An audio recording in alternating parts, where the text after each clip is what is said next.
Notre dernier invité, Magen Inon, est éducateur et je vais vous donner la parole. Okay. Hello, everyone. Thank you for inviting me to speak in front of the Human Rights Committee today. My name is Magen Inon. I'm an Israeli who lives in London, born and raised in the area most affected by the Hamas attack. First of all, I want to call for the safe and speedy return of all hostages and pray that no more innocent lives are lost in the fighting.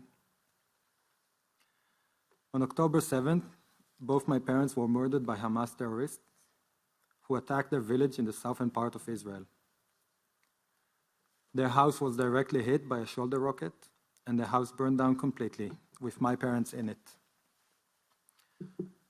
We pray that they did not suffer in their last moments, and the only consolation I have is that they died together, inseparable in life and death.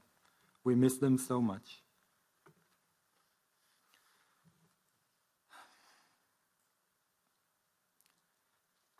I'm going to start crying. My daughter will be 4 years old a week from now. Yesterday, she asked my wife if we can show something she made to Grandma and Grandpa when we next visit them. But then she said, "Oh, but they died." She then asked my wife, "Can we fix Grandma and Grandpa? Can we fix them so they're okay again?" Through her tears, my wife explained why that is something we cannot do. When my wife told me about this conversation with my daughter, I immediately started crying. No, we cannot fix Grandma and Grandpa. But my next thought was that there is something we can fix. And as naive as this might sound, we can fix the world. We must. It is our duty. It is my duty as a father to raise my children so that they respect other human beings and value human life, regardless of group identity or religion. This is not something that happens during one conversation or by providing any kind of clever argument or a slogan. To educate my children so that they hold these core values is a long, ongoing process that requires time and effort. It is also something I cannot do on my own, and would require the community we are part of to be supportive of that effort. Similarly, to provide hope for people living in the region, we require a coalition of individuals and organizations to work together. I believe the current crisis provides an opportunity for change, but we must work very hard together to ensure this change is in the right direction. We must find areas where concentrated effort can lead to a small improvement in the situation, advancing us step by step towards a better future. Improvement of 1% and then another, accumulating for a dramatic change.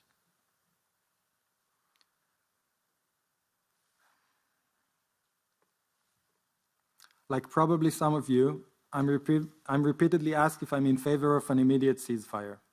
Not being a military or political expert, I answer that I don't know. But I do know that there are things we should be doing now so that when a ceasefire is announced, we have started building the foundations for a long-term solution.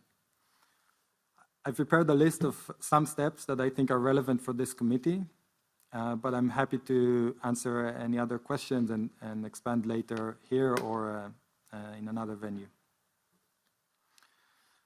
First, it is important to focus on what really matters. So much energy is spent on semantics, condemnations of condemnations, or the lack of. This is not what really matters. The game of who's winning the argument or who's getting more attention on social media is not serving the needs of those suffering from the conflict. Everyone should rise above the political pickering and social media sensationalism. I spoke to Hamza Awaude, who lives in Ramallah, and is an activist with Hands of Peace, and we both partnered up to write an opinion piece. And we both shared our annoyance about those with no skin in the game, who are not affected by it personally, and are using our pain to gain attention. Those who do that are hijacking our pain and are not moving us closer to a long-term solution. Also, this kind of intense attention to extreme voices prevents us from moving forward with hope. Without making a moral comparison between the two, The EU should drive a wedge between Hamas and the Palestinian people because they are not the same, as well as drive a wedge between the extreme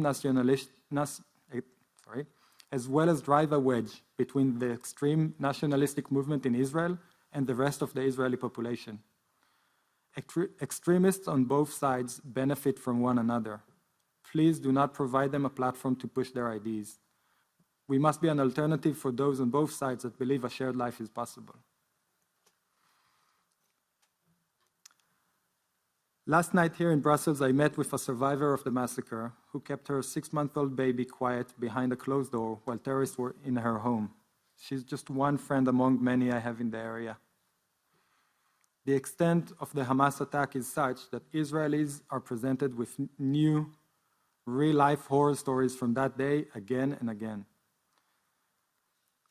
This makes many Israelis fear for their lives, and the threat is real and it feels real. The fear and threat to life is also very real in Gaza and the West Bank. To move forward, the international community should recognize the suffering and loss of innocent lives on both sides, and also recognize the fear and legitimate concerns of both Israelis and Palestinians who want a secure life and freedom. You will be listened to more if you are able to recognize the suffering on both sides.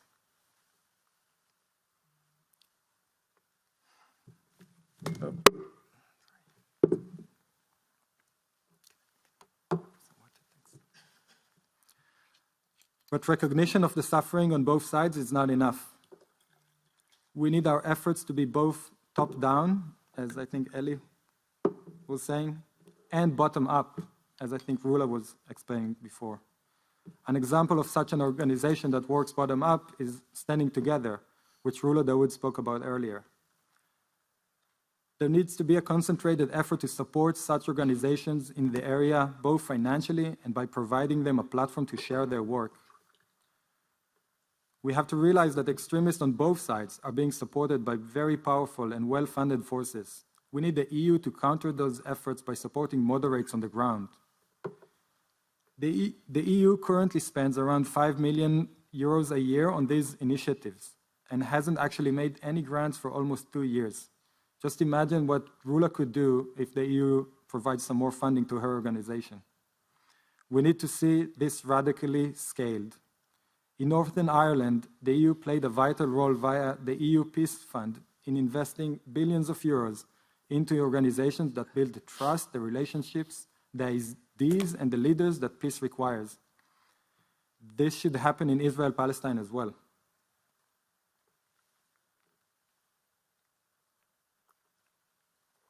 Lastly, as someone who lives in London, I want to raise awareness that tensions are very high at the moment in our community in London.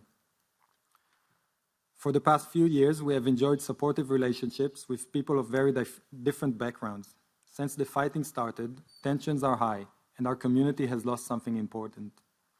We are not the only ones experiencing this. Anti-Semitism and anti-Muslim hate in Europe and elsewhere is at a decades-long high. We are taking steps in London to bring people together around common values of humanity and solidarity and against hate.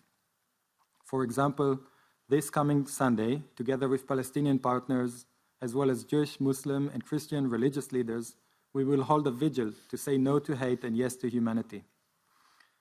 This should serve as a model for similar events and work elsewhere. The Israeli-Palestinian conflict is affecting EU citizens beyond those who are living in Israel-Palestine. A resolution of the conflict should be important for EU member countries for the sake of their own citizens. In the meanwhile, the EU should take action to address those tensions, both by having zero tolerance to hate crime and by providing an alternative, humane, and peaceful venue for those who are driven to act by the events. I am a teacher, so I'm going to summarize briefly. To place the foundations for a long-term cessation of hostilities, I ask you to care about what really matters. Recognize the suffering and legitimate concerns of both sides. Support trust-building and solidarity initiatives, and do so for the sake of EU citizens, not just for those in the Middle East. How amazing would that be if in 10, 20, or 40 years' time, we would be able to tell my daughter, "We are sorry we couldn't fix Grandma and Grandpa, and you have to see them only in photos and videos. But we were able to make the world a better place for you to grow up in, so that your own children do not have to grow in fear." It would require us to work hard, step by step, to achieve this, but it is our duty, and myself and others are working hard to move in that direction day by day. Please join us, for ourselves and for our children. Thank you.